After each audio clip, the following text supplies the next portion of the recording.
नमस्कार दोस्तों, आपका स्वागत है हॉरर कहानी चैनल पर। तो दोस्तों, आज की सच्ची घटना की पहली कहानी शुरू करते हैं। रात का समय था। मोहित अपने कॉलेज की परीक्षा की तैयारी में मग्न था।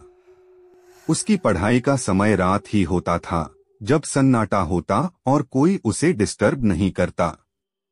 मोहित का कॉलेज शहर के बाहर एक पुराने कॉलेज कैंपस में था, जहां ज्यादातर पुराने इमारतें और पुराने पेड़ थे। उस रात वह लाइब्रेरी में अकेला बैठा पढ़ाई कर रहा था। लाइब्रेरी में सन्नाटा पसरा था। घड़ी ने 12 बजाए थे और मोहित अपनी किताबों में खोया हुआ था। उसे एक महत्वपूर्ण परीक्षा की तैयारी करनी थी, जो अगले दिन होने वाली थी।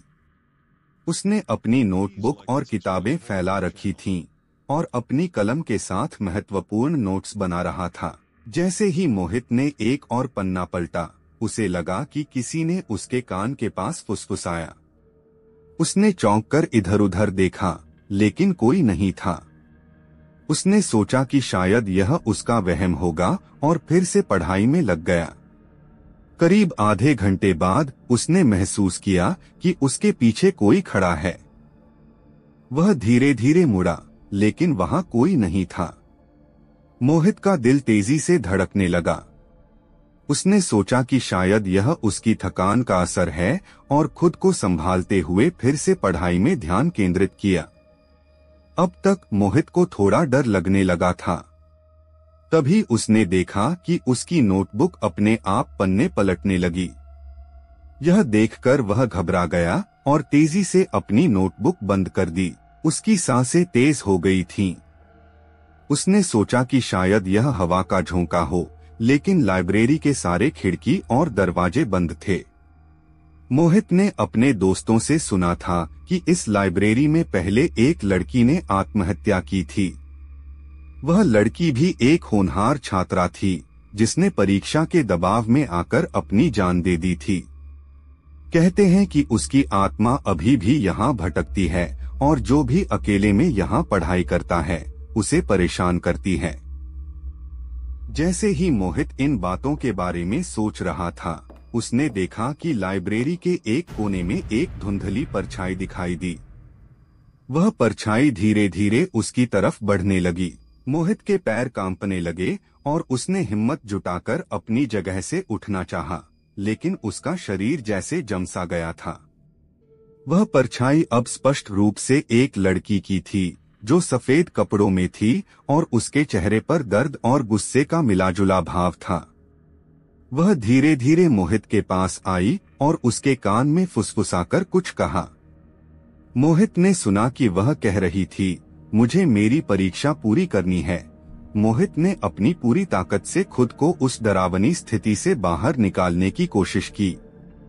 वह तेजी से उठकर लाइब्रेरी के दरवाजे की तरफ भागा, लेकिन दरवाजा जैसे खुद ब खुद बंद हो गया। मोहित ने दरवाजे को जोर से खींचा, लेकिन वह नहीं खुला। अब वह आत्मा पूरी तरह से मोहित के सामने खड़ी थी। उसकी आंखों से आंसू बह रहे थे और वह बार बार यही कह रही थी, मेरी परीक्षा पूरी करो। मोहित को समझ नहीं आ रहा था कि वह क्या करे। उसने हिम्मत जुटाकर पूछा, मैं कैसे तुम्हारी मदद कर सकता हूँ? लड़की ने बताया कि जब वह जीवित थी तो वह भी एक मेहनती छात्रा थी, लेकिन परीक्षा के दबाव और कुछ व्यक्तिगत समस्याओं के कारण उसने आत्महत्या कर ली थी। उसकी आत्मा अब भी उस परीक्षा को पूरा करने के लिए तड़प रही थी, जो वह कभी नहीं दे पाई।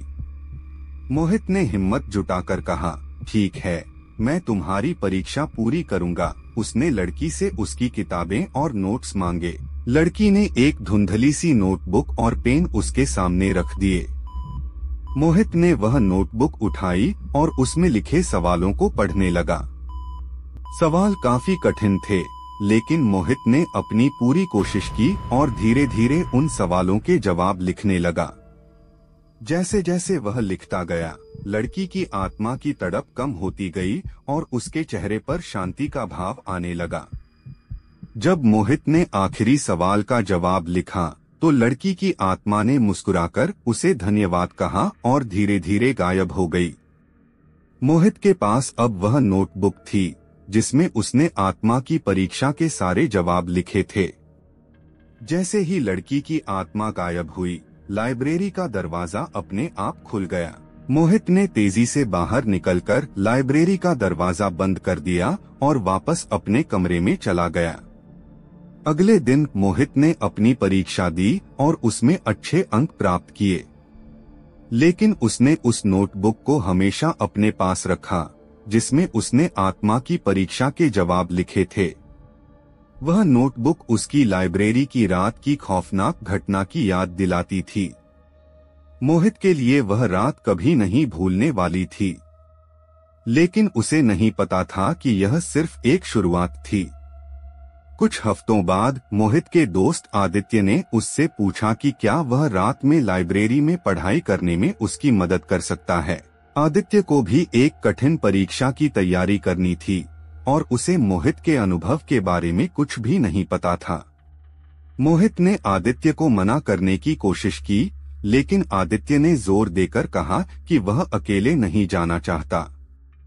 मोहित ने सोचा कि शायद उसके साथ रहने पर कोई परेशानी नहीं होगी और वह उसकी मदद करने के लिए तैयार हो गया।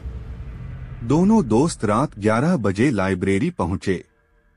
लाइब्रेरी में दाखिल होते ही मोहित को वही खामोशी महसूस हुई जो उसने पहले अनुभव की थी। दोनों ने पढ़ाई शुरू की, लेकिन कुछ ही देर बाद आदित्य ने कहा कि उसे लगा कि कोई उसके कान में फुसफुसा रहा है। मोहित ने उसे शांत रहने के लिए कहा, लेकिन वह खुद भी अंदर से डर रहा था। तभी अचानक एक ठंडी हवा का झोंका आया और सभी खिड़कियां और दरवाजे अपने आप बंद हो गए। आदित्य ने घबराकर मोहित को देखा। मोहित ने उसे शांत रहने की कोशिश की, लेकिन तब तक वही सफेद कपड़ों में लिपटी आत्मा फिर से प्रकट हो चुकी थी। इस बार उसका चेहरा और भी ज्यादा भयानक और गुस्से से भरा हुआ था। लड़की की आत्मा ने इस बार भी कहा, मुझे मेरी परीक्षा पूरी करनी है, लेकिन इस बार उसकी आवाज में एक भयानक गूंज थी। मोहित ने डरते हुए पूछा, मैंने तुम्हारी मदद की थी, अब क्या चाहिए? आत्मा ने इशारा किया कि उसे केवल परीक्षा पूरी करना ही नहीं था, बल्कि उन सभी अधूरी आत्माओं की मदद करनी थी जिन्होंने उसी तरह अपने सपनों को अधूरा छोड़ दिया था। उसने मोहित और आदित्य को लाइब्रेरी के एक पुराने हिस्से में जाने का संकेत दिया। मोहित और आदित्य ने डरते हुए आत्मा के संकेत का पालन किया और लाइब्रेरी के सबसे पुराने हिस्से में गए। वहां उन्हें कई पुरानी फाइलें और नोटबुक मिली, जिनमें उन सभी छात्रों की कहानियां लिखी थीं, जिन्होंने आत्महत्या की थी। यह देखकर दोनों के रोंगटे खड़े हो गए। तभी एक एक करके कई आत्माओं के धुंधले साए प्रकट होने लगे। हर आत्मा के चेहरे पर वही दर्द और पीड़ा थी। वे सब एक साथ फुसफुसाने लगीं, हमारी मदद करो, हमारी परीक्षा पूरी करो। मोहित और आदित्य ने समझा कि वे सभी आत्माएं उन फाइलों और नोटबुक्स की मदद से अपनी अधूरी परीक्षा पूरी करना चाहती हैं। मोहित और आदित्य ने हिम्मत जुटाकर उन आत्माओं की परीक्षा पूरी करने की कोशिश शुरू की। जैसे जैसे वे सवालों के जवाब लिखते गए, आत्माओं का दर्द और तड़प कम होती गई। लेकिन यह काम आसान नहीं था। उन आत्माओं का गुस्सा और आक्रोश कभी कभी इतना बढ़ जाता कि किताबें और फाइलें अपने आप इधर-उधर उड़ने लगतीं। कई घंटों की कड़ी मेहनत और डर के बाद मोहित और आदित्य ने सभी आत्माओं की परीक्षा पूरी की। जैसे ही आखिरी सवाल का जवाब लिखा गया, एक तेज रोशनी चमकी और सभी आत्माएं धीरे धीरे गायब हो गईं। लाइब्रेरी में फिर से खामोशी छा गई और सभी खिड़कियां और दरवाजे अपने आप खुल गए। मोहित और आदित्य ने तेजी से लाइब्रेरी छोड़ी और वापस अपने कमरे में चले गए। दोनों ने उस रात की घटना से सीखा कि किसी भी समस्या को अकेले सहन नहीं करना चाहिए। उन्होंने अपने कॉलेज के अन्य छात्रों को भी यह कहानी सुनाई और उन्हें हमेशा सकारात्मक रहने और मदद मांगने की सलाह दी। उस रात के बाद लाइब्रेरी में कोई भी अजीब घटना नहीं हुई। ऐसा लगता था कि उन आत्माओं को आखिरकार चैन मिल गया था। मोहित और आदित्य ने हमेशा के लिए वह नोटबुक्स और फाइलें संभाल कर रखीं, जो उन आत्माओं की अधूरी इच्छाओं की गवाह थीं। दोस्तों, बढ़ते हैं आज की दूसरी कहानी की ओर। यह कहानी उत्तराखंड के एक छोटे से गांव की है, जो हिमालय की पहाड़ियों के बीच बसा हुआ था। गांव में लगभग 100 परिवार रहते थे, जिनका मुख्य पेशा खेती और पशुपालन था। गांव का वातावरण शांति और सौंदर्य से भरा हुआ था, लेकिन वहां के लोग एक पुरानी और भयानक घटना को याद करते हुए हमेशा सतर्क रहते थे। गांव के बुजुर्गों के अनुसार गांव के पास एक प्राचीन मंदिर था, जिसमें एक ब्रह्म पिशाच का वास था। ब्रह्म पिशाच एक शक्तिशाली और खतरनाक आत्मा होती है, जो ब्राह्मण की आत्मा से उत्पन्न होती है। कहते हैं कि वह रात में बाहर निकलती है और अपने शिकार की तलाश में भटकती है। गांव वालों ने कई बार इस ब्रह्म पिशाच को देखा था और उससे बचने के लिए विभिन्न उपाय भी किए थे। गांव में 4 बच्चे थे, आरव, नेहा, मोहन और सृष्टि। ये सभी 16 से 17 साल के थे और स्कूल में पढ़ते थे। वे बहुत अच्छे दोस्त थे और हमेशा साथ रहते थे। एक दिन स्कूल से लौटते समय उन्होंने गांव के पास के मंदिर के बारे में चर्चा की और वहां जाने का फैसला किया। उन्होंने सुना था कि मंदिर में बहुत सारे रहस्य छुपे हुए हैं और वे उन रहस्यों को जानना चाहते थे। शाम हो चुकी थी और सूरज ढल रहा था। बच्चे उत्साहित थे और मंदिर की ओर बढ़ रहे थे। जैसे ही वे मंदिर के पास पहुंचे, उन्हें वहां की हवा में एक अजीब सी ठंडक और सन्नाटा महसूस हुआ। मंदिर की दीवारें टूट फूट चुकी थीं और उस पर काई जम चुकी थी। दरवाजे पर एक पुराना ताला लगा हुआ था, जो जंग खा चुका था। आरव ने एक पत्थर उठाया और ताले को तोड़ने की कोशिश की। कुछ देर की कोशिश के बाद ताला टूट गया और दरवाजा खुल गया। बच्चे धीरे धीरे अंदर गए। मंदिर के अंदर अंधेरा था और एक पुरानी दीपक की रोशनी हल्की हल्की जल रही थी। चारों तरफ धूल जमी हुई थी और एक अजीब सी गंध आ रही थी। जैसे ही बच्चे मंदिर के अंदर गए, उन्हें अजीब अजीब आवाजें सुनाई देने लगीं। कभी किसी के हंसने की आवाज, कभी किसी के रोने की आवाज। बच्चों का दिल तेजी से धड़कने लगा, लेकिन उन्होंने हिम्मत नहीं हारी और आगे बढ़ते गए। उन्होंने देखा कि मंदिर के बीच में एक बड़ा सा हवन कुंड था, जिसमें कुछ राख और जली हुई लकड़ियां पड़ी थीं। तभी अचानक एक तेज हवा का झोंका आया और हवन कुंड के पास रखी राख हवा में उड़ने लगी। बच्चे डर के मारे पीछे हट गए। तभी उस राख से एक धुंधली परछाई उभरने लगी। वह परछाई धीरे धीरे आकार लेने लगी और कुछ ही पलों में एक भयानक रूप में बदल गई। वह ब्रह्म पिशाच था। ब्रह्म पिशाच की आंखें लाल थीं और उसका चेहरा डरावना था। उसने बच्चों की ओर देखते हुए कहा, तुम लोगों ने मेरी नींद खराब की है। अब तुम्हें इसकी सजा मिलेगी। उसकी आवाज में इतनी भयानकता थी कि बच्चे कांप उठे। उन्होंने सोचा कि अब उनका अंत निश्चित है। आरव ने अपनी हिम्मत जुटाते हुए ब्रह्म पिशाच से पूछा, हमने आपका क्या बिगाड़ा है? हमें छोड़ दो। ब्रह्म पिशाच ने हंसते हुए कहा, तुमने मेरी नींद खराब की है और मेरी शांति भंग की है। अब तुम सबको इसकी सजा भुगतनी पड़ेगी। उसने अपनी एक लंबी उंगली से इशारा किया और मंदिर का दरवाजा खुद ब खुद बंद हो गया। बच्चों ने भागने की कोशिश की, लेकिन दरवाजा बंद हो चुका था। वे सब एक कोने में सिमट गए और ब्रह्म पिशाच उनकी ओर बढ़ने लगा। तभी सृष्टि को याद आया कि उसकी दादी ने कहा था कि ब्रह्म पिशाच से बचने का एक उपाय है, हनुमान चालीसा का पाठ करना।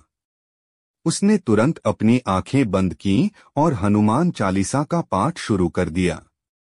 जैसे ही सृष्टि ने हनुमान चालीसा का पाठ शुरू किया, ब्रह्म पिशाच की गति धीमी हो गई। उसकी चेहरा दर्द से विकृत हो गया और उसने चिल्लाते हुए कहा, रुको। यह बंद करो। लेकिन सृष्टि ने बिना रुके पाठ जारी रखा। धीरे धीरे ब्रह्म पिशाच की शक्ति कम होने लगी और वह धुंधली परछाई में बदल गया। ब्रह्म पिशाच ने आखिरी बार जोर लगाया और सृष्टि की ओर बढ़ा, लेकिन हनुमान चालीसा का प्रभाव इतना शक्तिशाली था कि वह और ज्यादा नहीं टिक सका। उसने दर्द और गुस्से से चिल्लाते हुए कहा, तुमने मुझे हराया, लेकिन मैं फिर लौटूंगा। और यह कहते हुए वह पूरी तरह से गायब हो गया। ब्रह्म पिशाच के गायब होते ही मंदिर का दरवाजा अपने आप खुल गया। बच्चे तेजी से बाहर निकले और गांव की ओर भागे। वे सभी थके और डरे हुए थे, लेकिन सुरक्षित थे। उन्होंने तय किया कि अब वे कभी भी उस मंदिर के पास नहीं जाएंगे। गांव पहुंचकर उन्होंने अपनी इस घटना के बारे में गांव के बुजुर्गों को बताया।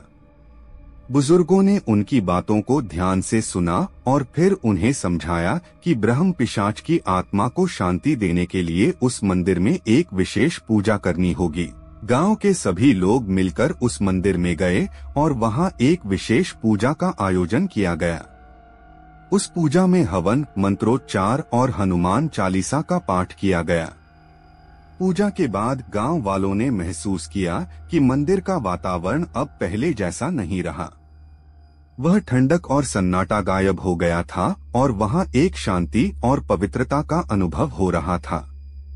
आरव, नेहा, मोहन और सृष्टि ने इस घटना से बहुत कुछ सीखा। उन्होंने समझा कि किसी भी जगह पर बिना सोचे समझे नहीं जाना चाहिए और पुरानी कहानियों और मान्यताओं का सम्मान करना चाहिए। उन्होंने यह भी सीखा कि किसी भी संकट का सामना हिम्मत और धैर्य से करना चाहिए। दोस्तों, चलिए चलते हैं अगली कहानी की ओर। यह कहानी राजस्थान के एक छोटे से गांव धौलपुर की है। धौलपुर की गलियां पुराने समय की कहानियों से भरी पड़ी हैं, जहां रहस्य और भय का साया हर समय मंडराता रहता है। गांव की हर गली में अजीब घटनाएं होती रहती हैं, लेकिन सबसे खतरनाक और रहस्यमय घटना का केंद्र बना था गांव का पुराना हवेली, जिसे लोग काले साये की हवेली के नाम से जानते थे। धौलपुर की हवेली सालों से खाली पड़ी थी। वहां जाने की हिम्मत कोई नहीं करता था। गांव के बुजुर्गों का कहना था कि इस हवेली में एक काला साया बसा हुआ है, जो रात होते ही बाहर निकलता है और जिसे भी वह छू लेता है, उसकी जिंदगी बदल जाती है। लोग कहते हैं कि इस हवेली में जो भी जाता है वह कभी वापस नहीं आता। यह कहानी आरंभ होती है वर्ष 1995 की एक रात से। गांव में रहने वाला एक युवक राजन, जो बहुत साहसी था और किसी भी बात से डरता नहीं था, उसने इस हवेली के रहस्य को जानने की ठानी। उसने अपने दोस्तों को इकट्ठा किया और रात के समय हवेली में जाने का फैसला किया। गांव वालों ने उसे बहुत समझाया, लेकिन उसने किसी की नहीं सुनी। रात के अंधेरे में राजन और उसके 3 दोस्त सुरेश, मोहन और विक्रम टॉर्च और कुछ हिम्मत के साथ हवेली के पास पहुंचे। हवेली का मुख्य द्वार खोलते ही एक ठंडी हवा का झोंका आया, जिससे उनकी रीढ़ की हड्डी में कंपकंपी दौड़ गई। हवेली के अंदर हर चीज धूल और जाले से ढकी हुई थी। चारों ने अंदर जाने का साहस किया और धीरे धीरे कदम बढ़ाते हुए अंदर घुसे। हवेली के अंदर कदम रखते ही अजीब घटनाएं शुरू हो गईं। अचानक टॉर्च की रोशनी मंद होने लगी और दीवारों पर अजीब सी छायाएं दिखने लगीं। राजन ने जब पहली मंजिल की सीढ़ियां चढ़ने की कोशिश की, तो उसे ऐसा महसूस हुआ जैसे किसी ने उसका पैर पकड़ लिया हो। उसने जब नीचे देखा तो वहां कुछ नहीं था। इस डरावनी स्थिति में सुरेश सबसे पहले अलग हो गया। वह एक कमरे में घुसा और उसके बाद कोई आवाज नहीं आई। जब बाकी दोस्तों ने उसे ढूंढने की कोशिश की तो वह कहीं नहीं मिला। उस कमरे में केवल एक पुरानी तस्वीर थी, जिसमें एक महिला की धुंधली तस्वीर थी। इस महिला की आंखें बड़ी और डरावनी थी, मानो वे जीवित हों और उन्हें देख रही हों। सुरेश के गायब होने के बाद मोहन और विक्रम बहुत घबरा गए और हवेली से बाहर भागने की कोशिश करने लगे। लेकिन जैसे ही वे मुख्य दरवाजे की ओर भागे, दरवाजा अपने आप बंद हो गया और उनमें से कोई भी बाहर नहीं निकल पाया। अचानक हवेली की लाइट्स जलने लगी और एक डरावनी आवाज गूंजने लगी। राजन ने अपनी हिम्मत को बरकरार रखा और दोस्तों को ढूंढने की कोशिश जारी रखी। वह हवेली के एक कोने में एक पुराना कमरा पाया, जिसमें कई तंत्र मंत्र की किताबें और अजीब औजार थे। उस कमरे में एक डायरी मिली जो हवेली के पुराने मालिक की थी। उस डायरी में लिखा था कि कैसे उसने एक आत्मा को बुलाकर अपने परिवार पर लगाए गए श्राप को हटाने की कोशिश की थी, लेकिन वह आत्मा काला साया बनकर हवेली में बस गई। राजन को समझ आ गया था कि हवेली में बसे काले साये को शांत करना ही एकमात्र उपाय था। उसने डायरी में लिखी विधियों को पढ़कर उस आत्मा को शांत करने की योजना बनाई। उसने मोहन और विक्रम को बुलाया और तीनों ने मिलकर उस आत्मा को शांत करने के लिए अनुष्ठान शुरू किया। जैसे ही अनुष्ठान शुरू हुआ, हवेली की दीवारों पर दरारें पड़ने लगीं और हर चीज हिलने लगी। अचानक एक काले धुएं की तरह एक आकृति प्रकट हुई जो हवेली के हर कोने में फैलने लगी। राजन ने अपनी पूरी हिम्मत जुटाई और मंत्रों का जाप करने लगा। काला साया चिल्लाया, लेकिन धीरे धीरे वह शांत होने लगा और अंत में गायब हो गया। अनुष्ठान के पूरा होते ही हवेली शांत हो गई। सुरेश भी अचानक उसी कमरे में प्रकट हुआ जहां वह गायब हुआ था। चारों दोस्तों ने हवेली से बाहर निकलने की कोशिश की और इस बार दरवाजा खुल गया। उन्होंने बाहर आकर राहत की सांस ली और फिर कभी उस हवेली की ओर मुड़कर भी नहीं देखा। लेकिन काले साये का आतंक यहीं खत्म नहीं हुआ। हवेली छोड़ने के बाद राजन को अजीब अजीब सपने आने लगे। सपनों में वह बार बार हवेली के अंदर फंसा हुआ महसूस करता था। एक रात सपने में ही उसने देखा कि हवेली के अंदर एक और दरवाजा था जो उसने पहले नहीं देखा था। इस दरवाजे के पीछे कुछ और भी था, कुछ भयानक। सपनों की वजह से राजन का जीवन मुश्किल हो गया था। उसने अंततः अपने दोस्तों से बात की और उन्हें दोबारा हवेली जाने के लिए मनाया। हालांकि सभी डर चुके थे, लेकिन वे राजन की मदद करने के लिए तैयार हो गए। इस बार वे पूरी तैयारी के साथ हवेली लौटे, अपने साथ तंत्र मंत्र की किताबें, औजार और हिम्मत लेकर। हवेली के अंदर प्रवेश करते ही उन्होंने उस दरवाजे की तलाश शुरू की जिसे राजन ने अपने सपने में देखा था। हवेली के सबसे गहरे कोने में एक छोटे से दरवाजे के पीछे उन्हें वह दरवाजा मिल गया। दरवाजे पर अजीब निशान बने हुए थे जो किसी प्राचीन भाषा में थे। राजन ने किताबों में से एक मंत्र पढ़ा और दरवाजा खोलने की कोशिश की। दरवाजा खुलते ही एक भयानक बदबू और ठंडी हवा का झोंका आया। अंदर एक पुरानी सीढ़ी थी जो नीचे किसी गुफा की ओर जा रही थी। राजन और उसके दोस्तों ने टॉर्च जलाकर नीचे उतरने का साहस किया। गुफा के अंदर उन्होंने काले जादू के कई प्रतीक और चिन्ह देखे। वहां एक बड़ा पत्थर का चक्र था जिस पर खून के धब्बे थे। जैसे ही उन्होंने चक्र को छुआ, अचानक काले साये की आकृति फिर से प्रकट हो गई। इस बार वह पहले से भी ज्यादा भयानक और शक्तिशाली थी। राजन और उसके दोस्तों ने मिलकर मंत्रों का जाप करना शुरू किया, लेकिन इस बार साया और भी उग्र हो गया। उसने उन पर हमला करना शुरू कर दिया।